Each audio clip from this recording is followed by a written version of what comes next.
बिस्मिल्लाहिर्रहमानिर्रहीम। आज की इस वीडियो में हम per unit systems of measurements पढ़ेंगे और ये आर्टिकल 2.6 है from mister Chapman's book of electrical machines.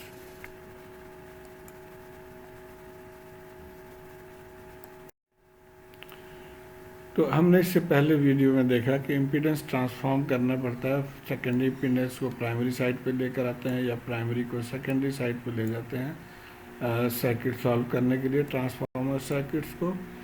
तो ये काफ़ी टीडियस अमल है। तो इससे बेहतर है कि हम circuit containing many transformers can be easily solve by per unit system of measurements. तो इसको हम अगर सर्किट को पर यूनिट में कन्वर्ट कर लें तो फिर ये हमारे लिए सॉल्व करना आसान हो जाता है। आइए हम देखेंगे आगे कैसे करते हैं। अब in the per unit system the voltage, current, power, impedance and other electrical quantities are not measured in the usual values। यानी वोल्टेज को इन टर्म्स ऑफ वोल्ट या करंट को इन टर्म्स ऑफ एम्पेयर्स हम नहीं लिखते, बल्कि इनको in terms of fractional value लिखते हैं। Each electrical quantity is measured as a decimal fraction of some base level. अब ये बेस लेवल क्या है हम आगे समझेंगे इसको। और बेसिक फार्मूला ये है कि जिस क्वांटिटी की भी आप पर यूनिट मालूम करना चाहें तो उसकी एक्चुअल वैल्यू को बेस वैल्यू से आप डिवाइड कर देते हैं। और ये आइए इस कॉन्सेप्ट को एक बहुत ही सिंपल एग्जांपल से समझने की कोशिश करते हैं।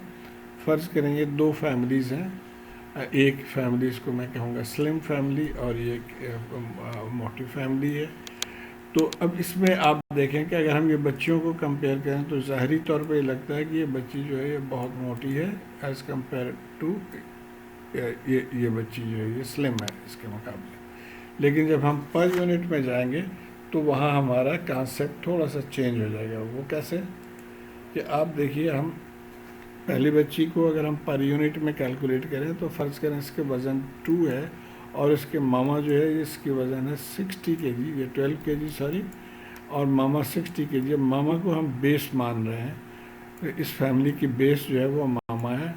तो अभी जब डिवाइड करेंगे तो हमें 0.2 पर यूनिट आ गया। अब एग्जैक्टली यही चीज़ अगर हम दूसरी फैमिली को देखें तो यहाँ पे इसकी वज़न फ़र्ज़ करें 21 kg है और मामा 100 kg है। अब जब इनको भी हम डिवाइड करेंगे तो पर यूनिट ये 0.2 आ गया, 0.21। तो पर यूनिट में ये दोनों तकरीबन बराबर है। अब इसकी वजह क्या है कि यहाँ पे हमने इस फैमिली से इसको कंपेयर किया, यानी अगर माँ मोटी है तो बेटी भी मोटी है, माँ अगर स्लिम है बेटी भी स्लिम है। तो एग्जैक्टली इसी तरह के कॉन्सेप्ट को हम लेके पर यूनिट में करते हैं। और वो क्या है कि फ़र्ज़ करें यहाँ पे अब ये जनरेटर वोल्टेज है 480, तो जो यहाँ के जो भी हम कंपैरिजन करेंगे वर्किंग करेंगे वो हम 480 वोल्ट पे करेंगे। लेकिन अब ये ट्रांसफार्मर से यहाँ इसको अप करके 4800 वोल्ट पे आ गया। तो अब यहाँ के जो भी कैलकुलेशन करेंगे हम वो 4800 से करेंगे, ना कि 480 से करेंगे। बिल्कुल इसी तरह कि अब यहाँ पे हम मोटी मामा से इसको कंपेयर कर रहे हैं। और फिर आगे ये मज़ीद डाउन हो रहा है, तो डाउन होके यहाँ पे जो भी वोल्टेज आ जाएगा 240। अब हम बाकी कैलकुलेशंस 240 के हिसाब से करेंगे। तो ये कॉन्सेप्ट है पर यूनिट का। और जब हम इनको सॉल्व कर लेंगे तो हमारा सर्किट जो है वो सिंप्लीफाइड एक सीरीज सर्किट आ गया यहाँ पे। तो यहाँ से हम करंट और इम्पीडेंस और पावर बड़े आसानी से कैलकुलेट कर सकते हैं। तो आइए अब हम एग्जाम्पल देखेंगे।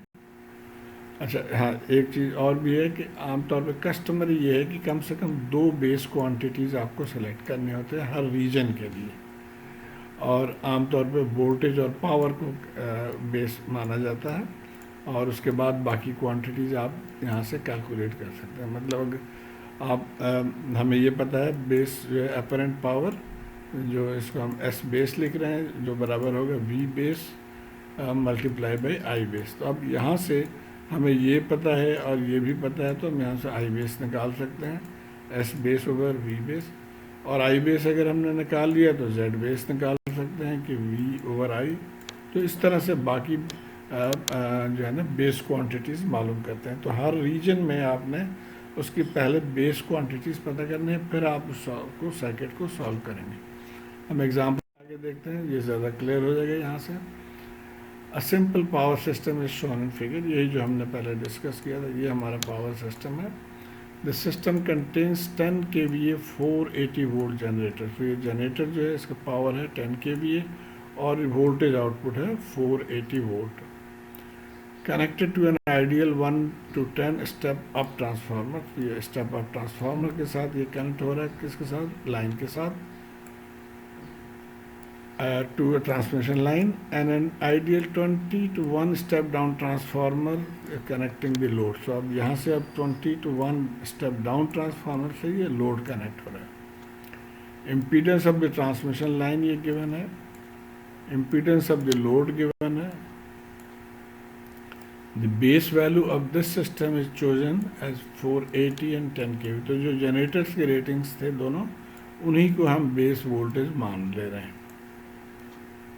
अब पता क्या करना होगा? Find the base voltages, base current, base impedance and base power at every point in the power system. तो अब यहाँ पर एक्चुअली 3 रीजन्स बनते हैं।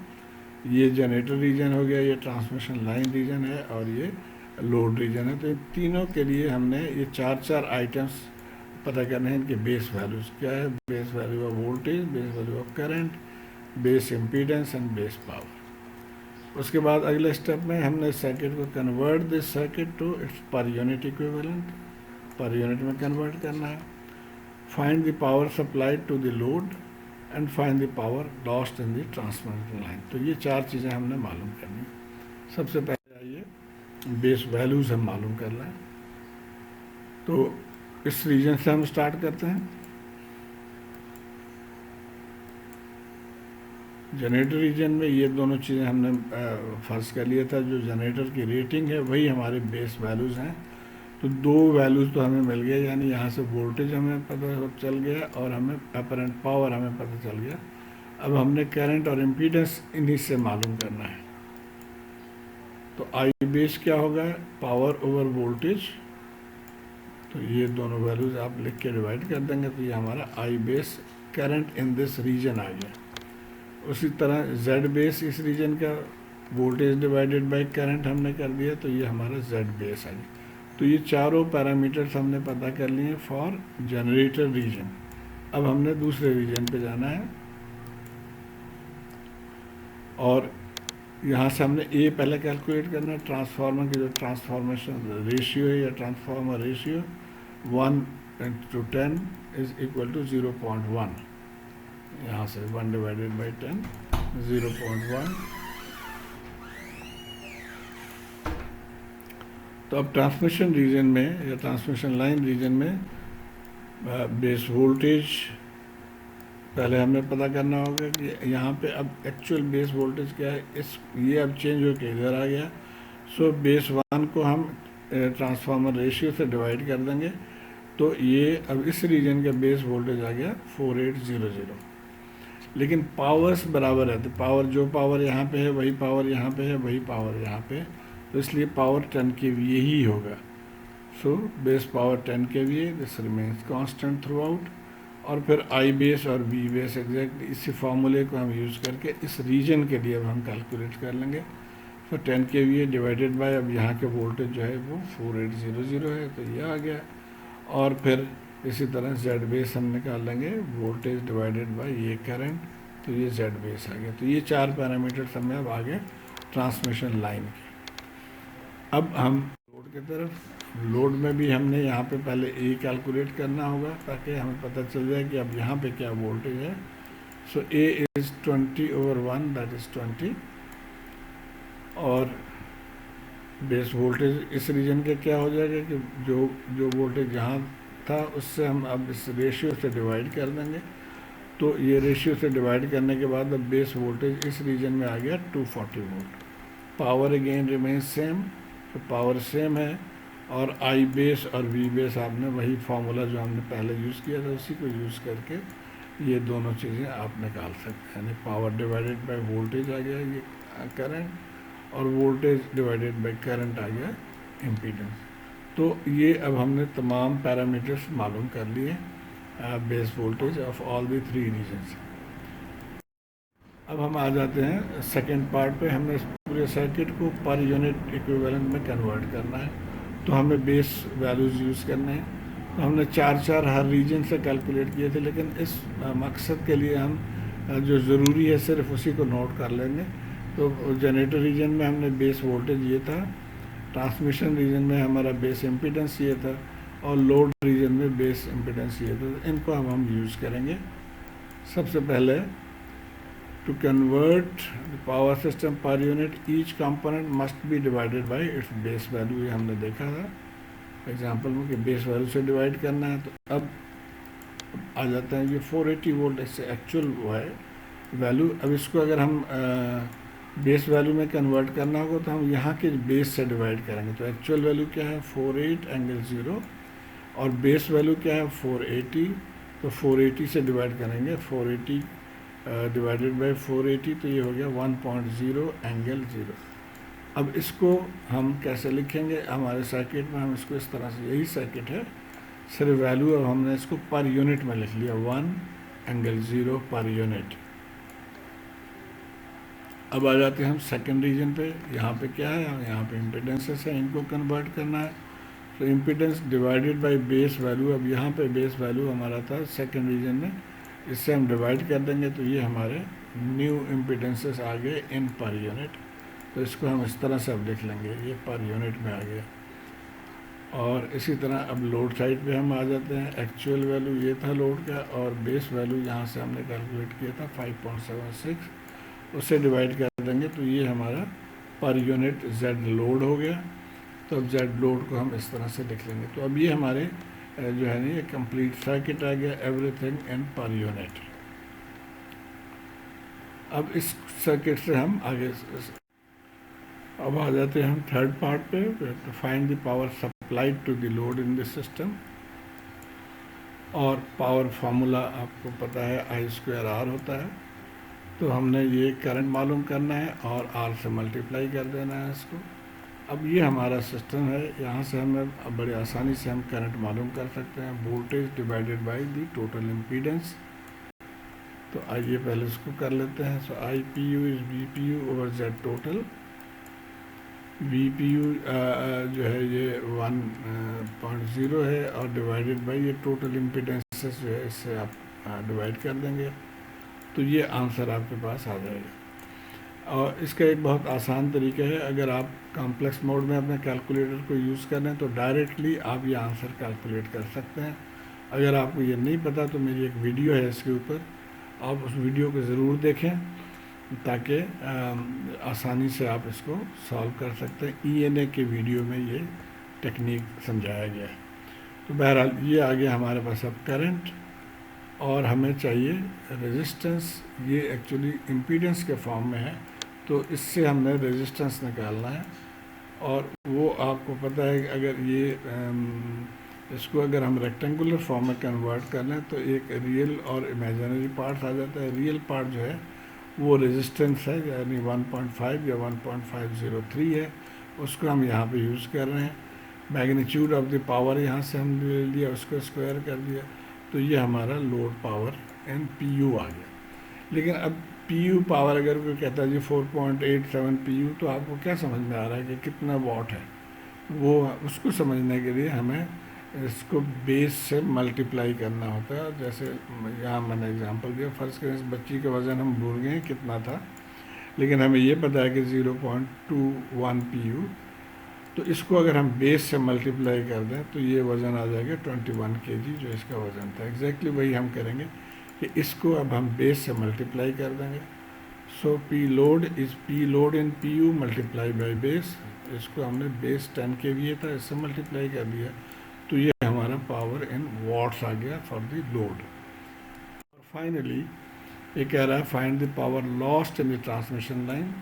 तो यहाँ पे भी एग्जैक्टली वही टेक्निक, करंट हमें पता चल गया ट्रांसमिशन लाइन की, अब हम रेजिस्टेंस से उसको मल्टीप्लाई कर देंगे to get the loss in PU। So यहाँ पे एग्जैक्टली वही टेक्निक I² और ये रेजिस्टिव वैल्यू ये हमें आ गया इन PU, और इसके भी बेस से मल्टीप्लाई कर देंगे। यहाँ पे भी बेस वही है 10 kVA, तो ये हमारा power loss in the line आ गया।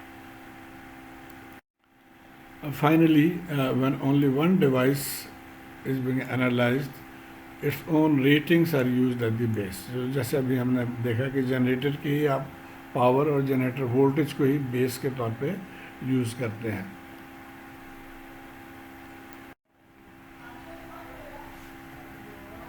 और फाइनली एग्जाम्पल 2.4, इसको हम देखते हैं. यहाँ करना है कि स्केच द अप्रॉक्सीमेट पर unit equivalent circuit of the transformer in example 2.2. ये पिछले वीडियो में हमने एग्जाम्पल सॉल्व किया था. और use the transformers rating as the system base. और ट्रांसफार्मर्स रेटिंग ये यहाँ पे गिवन है, इसको हमने as a system base use करना है. तो बेसिक सवाल ये है कि ये सर्किट हमने इक्विवेलेंट सर्किट के तौर पे इसको कैलकुलेट किया था एग्जाम्पल 2.2 में. अब यहाँ पे तमाम एलिमेंट्स जो हैं वो ओम्स में हैं. इसको हमने पर यूनिट में कैलकुलेट करना है. बेसिक क्वेश्चन ये. तो पर यूनिट में इसको कैलकुलेट करने के लिए हमें बेस इम्पीडेंस चाहिए सबसे पहले. और बेस इम्पीडेंस हम ये जो दो बेसिस दिए हुए हैं यहाँ से हम कैलकुलेट कर सकते हैं. और उसके बाद उसको यूज़ करके इनको पर यूनिट में कन्वर्ट करेंगे. तो ये तरीका है बेस इम्पीडेंस मालूम करने का. जेड बेस होगा V base square over S base. और इसको अगर आपको समझ में नहीं आ रही तो हम यहाँ से देख लेते हैं. हमें ये पता है कि पावर अपरेंट पावर एस बराबर है वी इंटू आई. और आई को हम लिख सकते हैं वी ओवर जेड. तो ये हो जाएगा वी स्क्वायर ओवर जेड. तो S is equal to V square over Z. यहाँ से हम जेड निकाल सकते हैं. जेड बराबर है वी स्क्वायर ओवर एस. इस फार्मूले को हम यहाँ पे यूज़ कर रहे हैं. अब वी बेस यहाँ पे कितना है. अब ये देखिए ये पहला है और ये दूसरा है. तो हम पहले वाले को हम यानी प्राइमरी साइड को हम, चूँकि ये सर्किट हमारे रेफर टू प्राइमरी साइड है तो प्राइमरी वोल्टेज को यूज़ करेंगे. तो ये हम इसको लेंगे बी बेस. और पावर बेस तो हर तरफ बराबर रहता है 20 kVA. तो इन दोनों को यूज़ करके ये हमारे पास आ गया जेड बेस. अभी इससे हम इन तमाम को डिवाइड कर देंगे to get the in power unit. तो अब जो सीरीज़ इम्पीडेंस था ये सीरीज़ इम्पीडेंस, इसको हमने डिवाइड कर दिया. इसी तरह आर सी को भी डिवाइड कर दिया बेस से. इसी तरह एक्स एम को भी हमने डिवाइड कर दिया बेस से. तो ये हमारे पर यूनिट वैल्यूज़ आ गए. अब हम अपने सर्किट को इन पर यूनिट ड्रॉ कर सकते हैं. तो देखिए ये वैल्यूज़, अब ये वाले वैल्यूज़ यहाँ पे हमने लिख दिए. इसी तरह आर की वैल्यू 159 के जगह पे अब आ जाएगा 49.7. और इसी तरह ये हो जाएगा J12. तो ये हमारा अब सर्किट इक्विवेलेंट सर्किट इन पर यूनिट में आ गया. और फाइनली एक क्वेश्चन कि अगर फर्ज करें 2 या 3 मशीनें हैं आपके पास तो आप बेस यूनिट किसको लेंगे. तो यहाँ पे ये बता रहा है कि जो लार्जेस्ट कंपोनेंट है यानी जिसके लार्जेस्ट वैल्यूज़ हैं उनको हम एज ए बेस मान लेंगे. तो उम्मीद है आप को आइडिया हो गया होगा किस तरह से आप पर यूनिट में क्वेश्चंस को सॉल्व कर सकते हैं. इसकी बहुत यूटिलाइजेशन है ख़ास तौर पे जब आप पावर सिस्टम एनालिसिस वगैरह पढ़ेंगे. शुक्रिया.